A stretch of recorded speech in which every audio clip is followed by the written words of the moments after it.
Hi, I'm back. I'll be reading some more from this book, The 1 Year Bible.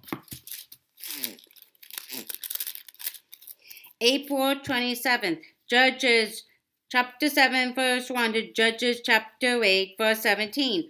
Only in the morning, Jerubbaal, that is Gideon, and all his men camped at the spring of Harod. The camp of Midian was north of them in the valley near the hill of Moreh.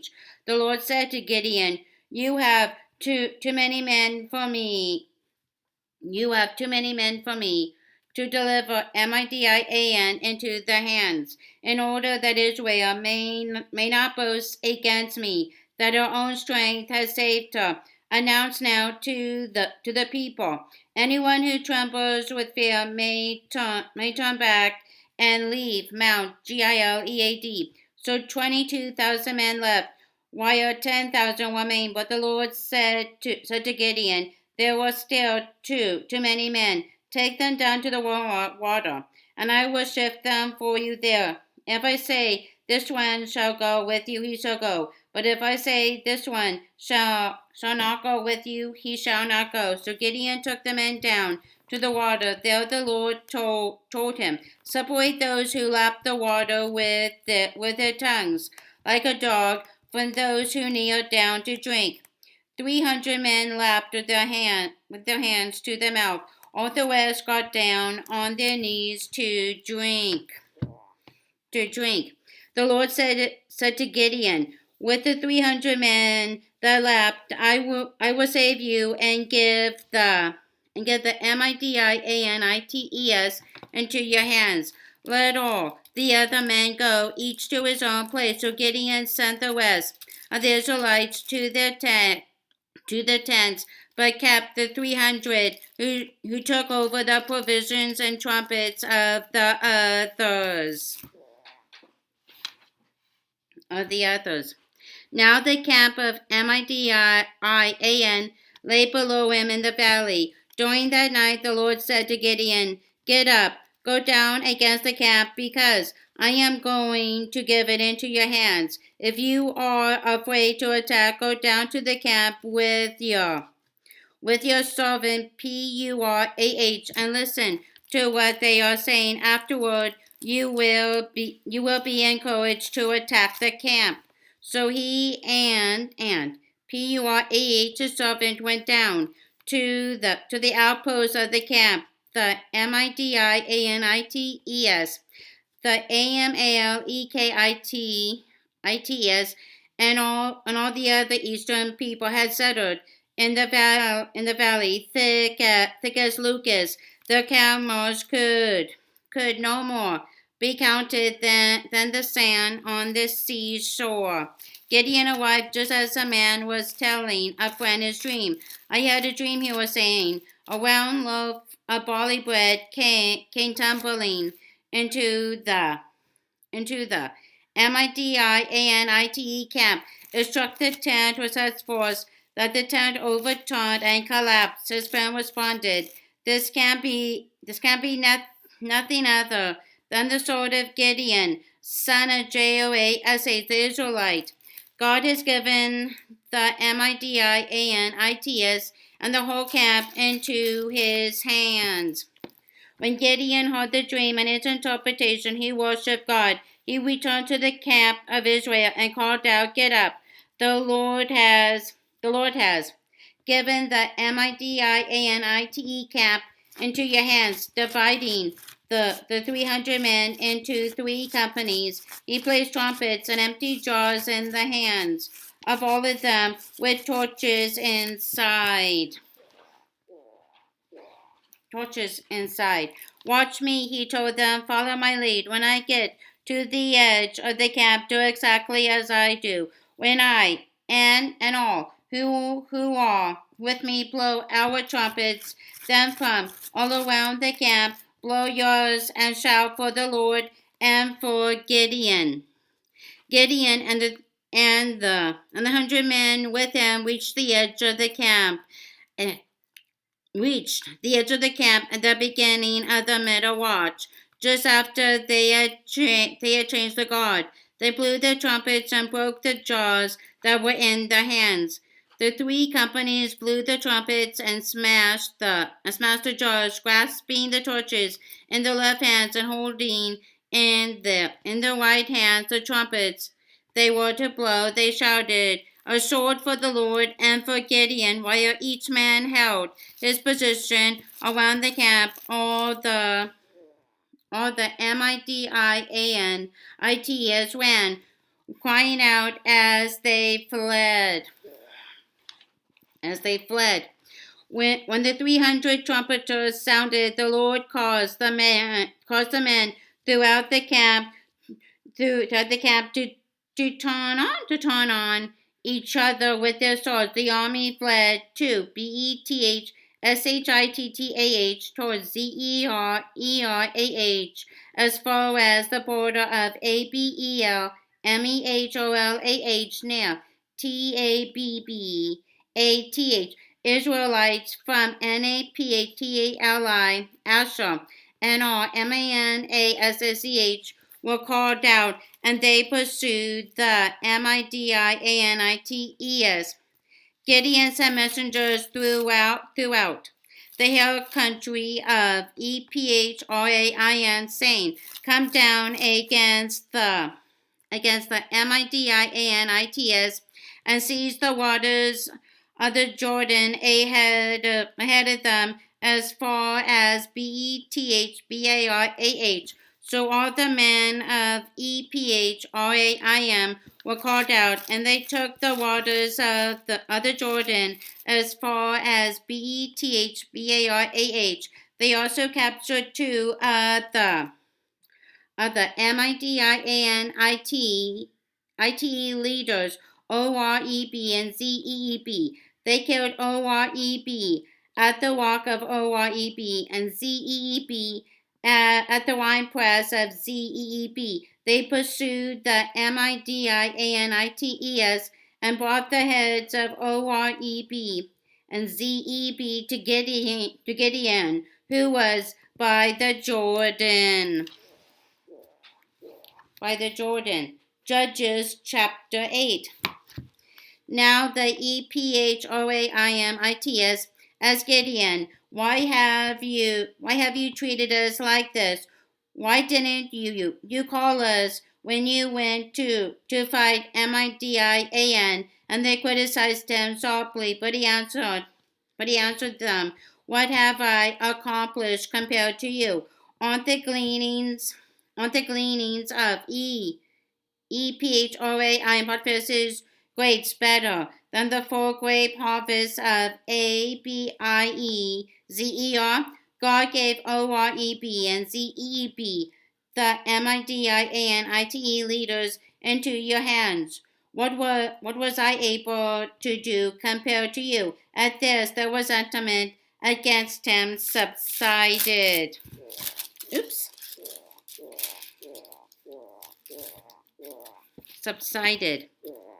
Gideon and his 300 men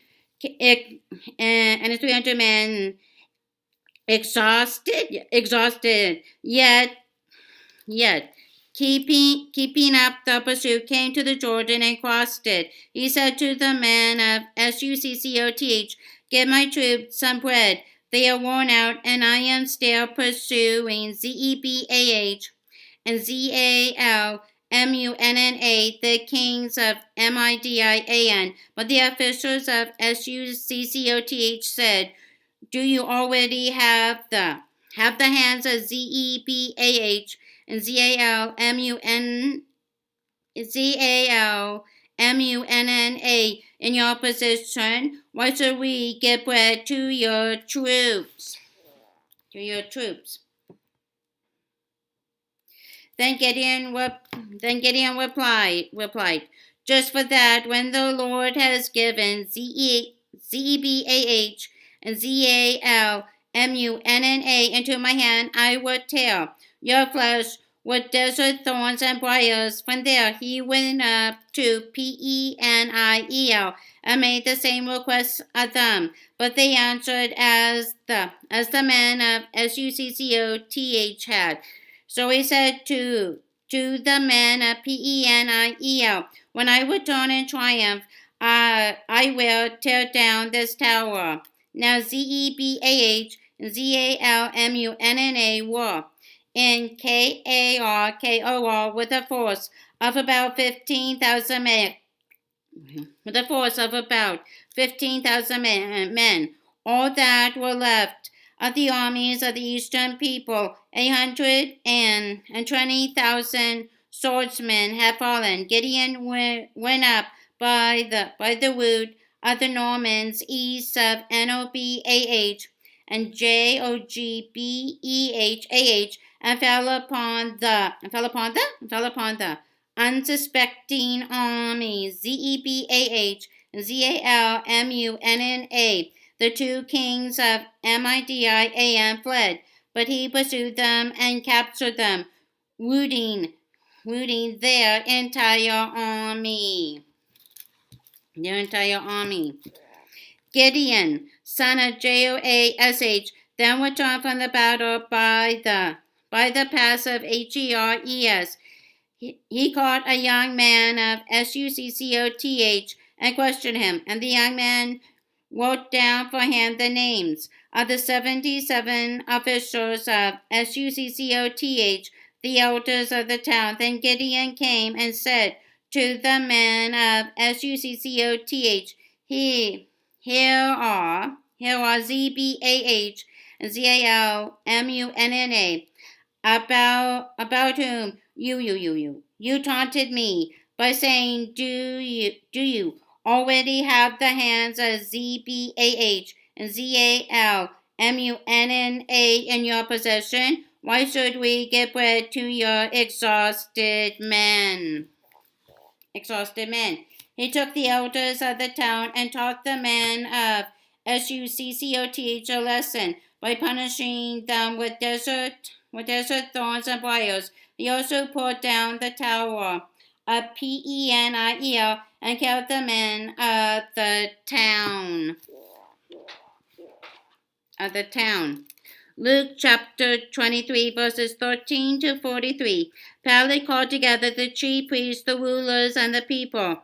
He said to them, You brought me this man as one who was inciting the people to rebellion. I have examined him in your presence and have found no basis for your charges against him.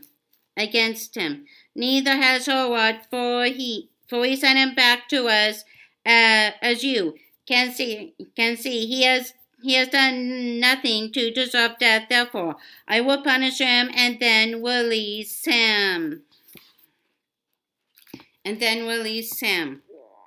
With one voice I cried out, Away with this man, release Barabbas to us. Barabbas have been thrown into prison for an insurrection in the city and for murder. Wanting to release Jesus, Pilate appealed to them again, but they kept shouting, Crucify him, crucify him. For the third time he spoke to them, Why? What crime has this man committed? I have found in him no grounds for the death penalty. Therefore, I will have him punished and then release him. But with loud shouts, they insistently demanded that he be crucified, and their shouts prevailed. So Pilate decided to grant their demand. He released the man who had been thrown into prison for insurrection and murder, the one that they asked for, and surrendered Jesus to their will. As they led him away, they seized Simeon from Cyrene, who was on his way in from the country, and put the cross on him and made him carry it behind Jesus. A large number of people followed him, including women who mourned and wailed for him. Jesus turned and said to them, daughters of Jerusalem, do not weep for me, weep for yourselves and for your children. For the time will come when you will say, bless all, the barren woman, the wombs that never bore, and the breasts that never nursed. Then they will say to the mountains, fall on us, and to the hills, cover us. For if men do these things when the tree is green, what will happen when it is dry? Two other men, both criminals, were also led out with him to be executed. When they came to the place called the Skull, there they crucified him along with the criminals, one on his right, the other on his left. Jesus said, Father, forgive them, for they do not know what they are doing. And they divided up his clothes by casting lots. The people stood watching, and the rulers even sneered at him. They said, He saved others, let him save himself, if he is the Christ of God, the chosen one. The elders also came up and mocked him. They offered him wine vinegar and said, If you are the king of the Jews, save yourself. There was a written notice above him, which read, This is the king of the Jews. One of the criminals who hung there hurled insults at him. Aren't you the Christ? Save yourself and us. But the other criminal rebuked him. Don't you fear God, he said, since you are under the same sentence? We are punished justly, for we are getting what our deeds deserve. But this man has done nothing wrong. Then he said, Jesus, remember me when you come into your kingdom. Jesus answered him, I tell you the truth. Today you will be with me in paradise. In paradise. Psalm chapter 97, verse 1 to Psalm chapter 98, verse 9. The Lord reigns, let the earth be glad, let the distant shores rejoice. Clouds and thick darkness surround him. Righteousness and justice are the foundation of his throne. Fire goes before him and consumes his foes on every side. His lightning lights up the world. The earth sees and trembles. The mountains melt like wax before the Lord of all the earth. The heavens proclaim his righteousness, and all the people see his glory. All who worship images are put to shame. Those who boast in idols worship him. All you, God's Zion hears and rejoices, and the villages of Judah are glad because of your judgments, O Lord. For you, O Lord, are the Most High over all the earth. You are exalted far above all gods.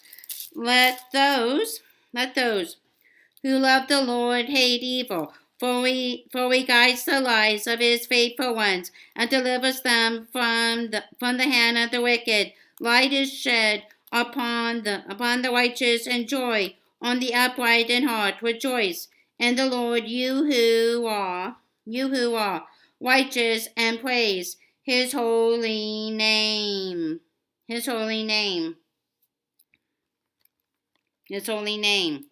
Psalm chapter 98. Sing to the Lord a new song, for he has done marvelous things. His right hand and his holy arm have worked salvation for him. The Lord has made his salvation known and revealed his righteousness to the nations. He has remembered his love and his faithfulness to the house of Israel.